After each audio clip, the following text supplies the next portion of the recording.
자, 이번 시간에는 컬렉션에서 가장 중요한 이제 큐와 스택에 대해서 얘기를 해보도록 할게요.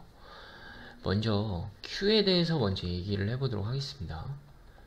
큐는 뭐냐 라고 하면은 제가 한 가지 비유를 들어볼게요. 우리 마트에 가보신 적 있으신가요? 대형 마트, 우리 그냥 슈퍼마켓이라고 할 수도 있고, 대형마켓에 가면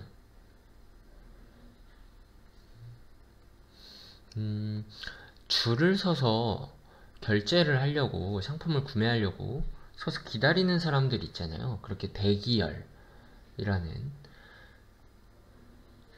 대기열처럼 이렇게 순차적으로 사람들이 그 계산할 수 있는 카운터에 와서 상품을 구매하고, 상품을 구매해서 순차적으로 밖으로 나가는 걸 볼 수 있죠. 그 방식이 바로 큐예요. 큐. 대기열이라고 하는데, 그 큐는 자료 구조, 데이터 작업이나 이런 것들을, 데이터에 대해서 차례대로 입력해 뒀다가 순서대로, 뭐 예를 들어 이렇게 점원이 있으면 사람이 이렇게 와서 줄을 서죠. 줄을 서서 한 명 한 명 이렇게 순차적으로 줄어드는 걸 볼 수 있죠. 그리고 뒤에 있는 사람은 한 칸씩 앞으로 오고, 지금 이런 것처럼, 자, 배열이나 리스트가 원하는 위치에 자유롭게 접근하는, 이제 반면에 큐는 오직 뒤에서 앞으로 출력이 이루어지는 걸 볼 수 있습니다. 자, 이게 가장 큐의 핵심적인 내용이에요. 이제 큐는 이제 데이터가 입력된 시간 순서대로 처리해야 되는 상황에서 주로 많이 이용하는데, 대표적으로 어떤 예시를 들 수 있냐면, 우리 은행을 업무를 보거나 은행 대기표를 받아서 순서대로 업무를 진행을 보죠. 은행 업무를 보거나 콜센터의 고객 대기 시간을 처리하거나, 아니면 프로세스를 관리하거나, 아니면 캐시를 구현할 때 주로 큐를 많이 사용하고 있습니다. 자, 여기가 뒷부분이고, 백이라고도 하고 리어라고 뒷부분이고, 이 앞에가 프런트, 앞에 부분입니다. 그래서 이 뒤에서 추가해 주는 걸 인큐, 뒤에서부터 출력하는 걸, 앞에서 빠져나가는 걸 DQ라고 합니다. 자, 이렇게 설명하면 조금 헷갈리니까 제가 설명을 하기 전에 실습을 한번 해서 직접 보여드리도록 할게요. 자, 스트링 Q라고 해서 Q를 하나 선언해주고, U Q string 이렇게 선언을 해줬습니다. 여기 이제 막 빨간 줄이 나오는 이유는 앞에 제네릭을 붙여주면 해결할 수 있습니다. 자, 이렇게 Q라는 내용을 선언을 해주고, Q.inQ 안에 1이라고 하나 추가를 해주도록 하겠습니다. 그리고 나서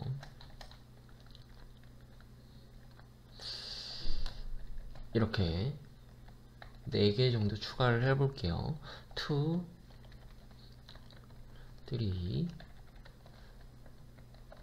4 이렇게 추가를 하도록 하겠습니다.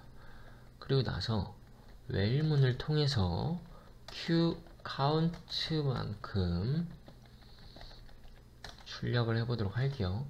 0보다 크다면 console write line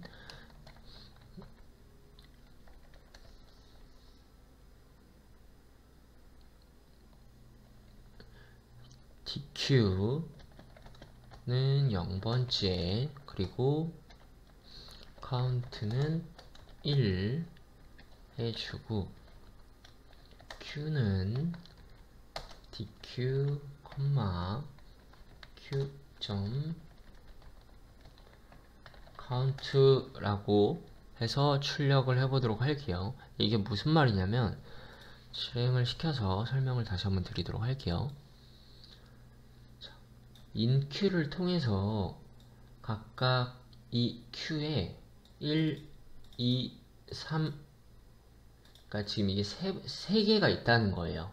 세 개를 추가시켜 준 거예요. 4개를 이렇게. 그리고 나서 반복문을 통해서 이 Q 카운트보다 크다면 0보다 크다면 DQ 하나씩 순차적으로 앞으로 빼내는 거죠. 이 DQ를 통해서.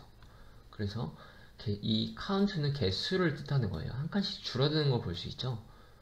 한 개씩 줄어드는 거 볼 수 있고, 처음에는 3개고 2개, 하나, 0개. 그리고 나서 이 인큐에 대한 값이 출력이 되고 카운트가 출력되고 이렇게 되는 거 볼 수 있죠. 순차적으로 하나씩 처리가 되는 거예요.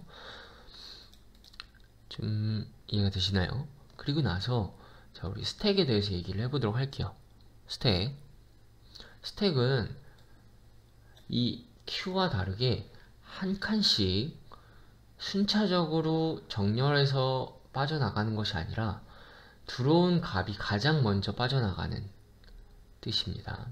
그러니까 다시 말하면 Q는 선입선출이라고 해요. 가장 먼저 들어온 친구가 가장 먼저 나간다 라고 하고,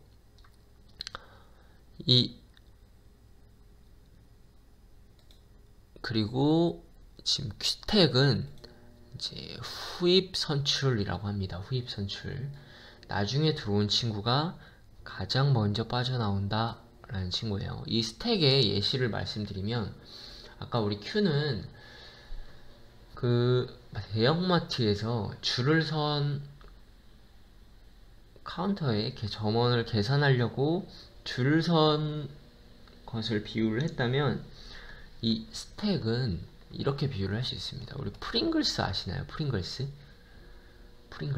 과자 프링글스? 그 과자 자세히 한번 보시면 과자가 순차적으로 이렇게 들어있어요. 그리고 이렇게 거꾸로 쏟으면 마지막에 들어갔던 친구가, 포테이토가 제일 먼저 나오는 거 볼 수 있죠? 그 구조가 바로 스택입니다. 자, 스택의 자료 구조는 last in, first out, 다시 말해서 FIFO라고 할 수 있습니다. 자, 스택은 어떤 때 많이 쓰이냐면, 대표적으로 웹브라우저를 방문했을 때 우리가 뒤로 가기를 하잖아요. 백스페이스를 눌러서. 그럴 때 스택을 이용합니다. 스택 기술을, 스택형 자료 기술을 이용하고, 그리고 실행 취소 또는 역순으로 문자열을 만들거나 후입 계산법, 후입 표기법을 계산할 때 사용을 하고 있습니다. 스택은 이렇게 예시를 한번 들어보도록 하겠습니다. 자, 스택이라고 하고 book이라고 하겠습니다. 그리고 나서 new 스택이라고 하도록 하겠습니다. 이 제너럴은 잠깐 지워주도록 할게요. 자, book.push, 여기에 스택을 쌓다 라고 해놓고, 이 스택을 쌓는 것에 한 4개 정도 쌓아 볼게요. 1, 2, 3, 4, 4개를 쌓았어요. 그러면 우리 원래 같으면 출력을 1, 2, 3, 4 이렇게 출력이 돼야 되죠. 그리고 나서 근데 이게 반대로 쌓을 거예요. 반대로 나올 출력이 될 거예요. 4, 3, 2, 1. 왜냐면 마지막에 들어갔던 친구가 가장 먼저 마지막에 나오니까. 여기서 푸시는 어떤 거냐면, 값을 추가할 때 푸시라고 하고, 값을 빼낼 때, 데이터를 빼낼 때 팝이라고 합니다. 그래서 push and pop이라고 합니다. 그래서 저 whale book.count는 0, 그리고 count console write line book.pop 이라고 하겠습니다. pop 이렇게 하면 이 book count가 0보다 크다면 console write line 출력을 통해서 북을 역순으로 출력하는 걸 볼 수 있습니다. 직접 실행을 한번 시켜 볼게요. 이렇게. 그러면 우리 가장 나중에 들어갔던 스택 4번이 가장 먼저 나오고 이렇게 순차적으로 역순으로 나오는 걸 볼 수 있죠. 이게 스택 자료구조 스택의 push and pop입니다. 간단하죠?